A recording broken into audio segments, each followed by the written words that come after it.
சென்னையில் பல்வேறு இடங்களில் முதலமைச்சர் ஸ்டாலின் தீவிர வாக்கு சேகரிப்பில் ஈடுபட்டுள்ளார். இதுகுறித்த கூடுதல் விவரங்களை எமது செய்தியாளர் பிரகாஷ் வழங்க கேட்கலாம். வணக்கம் பிரகாஷ், இதுகுறித்த கூடுதல் விவரங்கள்.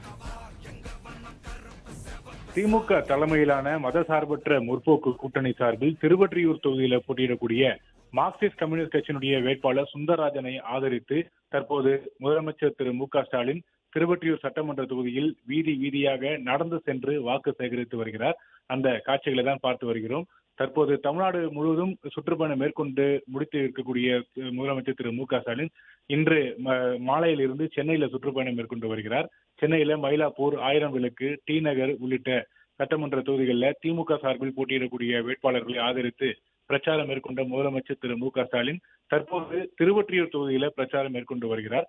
திருவொற்றியூர் தொகுதியில திமுக கூட்டணியில் மார்க்சிஸ்ட் கம்யூனிஸ்ட் கட்சிக்கு இந்த தொகுதியானது ஒதுக்கீடு செய்யப்பட்டிருக்கிறது. மார்க்சிஸ்ட் கம்யூனிஸ்ட் கட்சி சார்பில் சுந்தரராஜன் போட்டியிடுகிறார். அவரை ஆதரித்து முதலமைச்சர் திரு ஸ்டாலின் திருவொற்றியூர் சட்டமன்ற தொகுதிக்கு உட்பட்ட பல்வேறு தெருக்களில் நடந்து சென்று வாக்கு சேகரித்து வருகிறார். அந்த காட்சிகளை தான் பார்த்து வருகிறோம். உடன் திமுக தொண்டர்கள் படைசூழ முதலமைச்சருடன் நடந்து வருகிறார்கள். முதலமைச்சர் வாக்கு சேகரிக்கும் போது பொதுமக்கள் ஆங்காங்கே நின்று முதலமைச்சரை வரவேற்கக்கூடிய இந்த காட்சிகளை வந்து பார்த்து வருகிறோம்.